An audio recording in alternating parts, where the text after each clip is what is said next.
Өнгөрсөн улсын хурлын сонгуулийг 29 тойрогтойгоор зохион байгуулсан. Энэхүү газрын зургийг харвал сонгуулийн үр дүн буюу ялалт байгуулсан намын харьцаа ийм байна. Эрх баригч Монгол Ардын нам нийт сонгогчдын 44.9% саналыг авсан ч улсын хурл 62 судалтай болсон. Гэхдээ тэд хууль зөрчөөгүй. Алдаа нь юунд байгаа вэ? Сонгуулийн тогтолцоог ерөнхийд нь мажоритар, пропорционал, холимог гэж 3 ангилдаг. Бид өнгөрсөн 30 жилийн хугацаанд улсын хурлын 8 сонгуулийн 7-г нь мажоритар тогтолцоогоор явуулсан.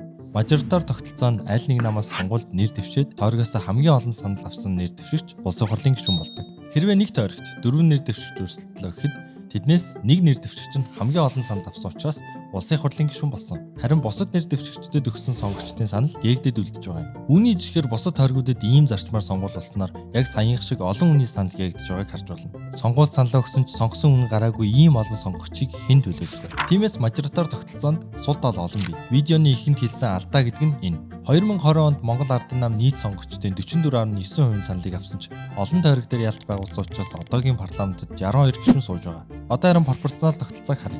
Энэ тогтолцооны давуу тал нь сонгогчид саналын утсанд нэр дэвшигчийг бус намыг дугалдаг. Тэгэхээр намуудын авсан саналыг парламентын судалд хувь тэнцвүүлэн хуваарлдаг зарчимтай. Эндээс хүн бүрийн санал оролцоотой болж тэдний төлөөлөл парламентод ордог учраас сонгогчдын санал хамгийн бага гээгддэг тогтолцоо юм. 3 дахь тогтолцоо нь сая танилцуулсан мажоритар болон пропорционал тогтолцоог хослуулдаг холимог тогтолцоо. 1992 оноос хойш бараг бүхий л парламентууд сонгуулиас урьдчилж өөрсдөө зориулсан хуулиа өөрчилсөн. Энэ жишгээр энэ удаагийн парламент ч гэсэн эх оны сонгуулийг хийх тоглоомын дүрмээ хилцэж байна. Өргөн барьсан хуулийн төслөөс нь харвал дараагийн сонгуулийг холимог тогтолцоогоор явуулах нь бараг тодорхой болоод байна. Тэгэхээр бид 2024 онд сонгуул өгөхдөө нэр дэвшигчээс гадна дэмжиж байгаа намаа дагуулна. Ингэснээр улсын хурлын 76 гишүүний 38-ыг нь сонгуулийн тойрогоос үлдсэн 38-ыг нь намын жагсаалтаар гаргаж ирэх нь. Холимог тогтолцоон санал гээгдэх магадлалыг багасгах ч гэсэн зөв шийдэл байж чадах болов. Дараагийн гарч ирсэн парламент нь буруу байжгээд ахаад л шинжилээд сууцгаах болов.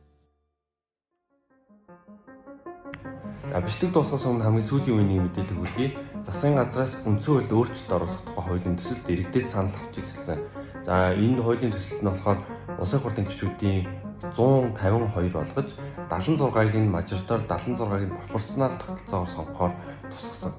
За үндсэн хуулийн өөрчлөлттэй холбоотой хамгийн сүүлийн үеийн мэдээллүүдийг бид цаг алдахгүй та бүхэндээ хүргэх болно. Манай бичлэг таалагддаг бол биднийг дагаарай.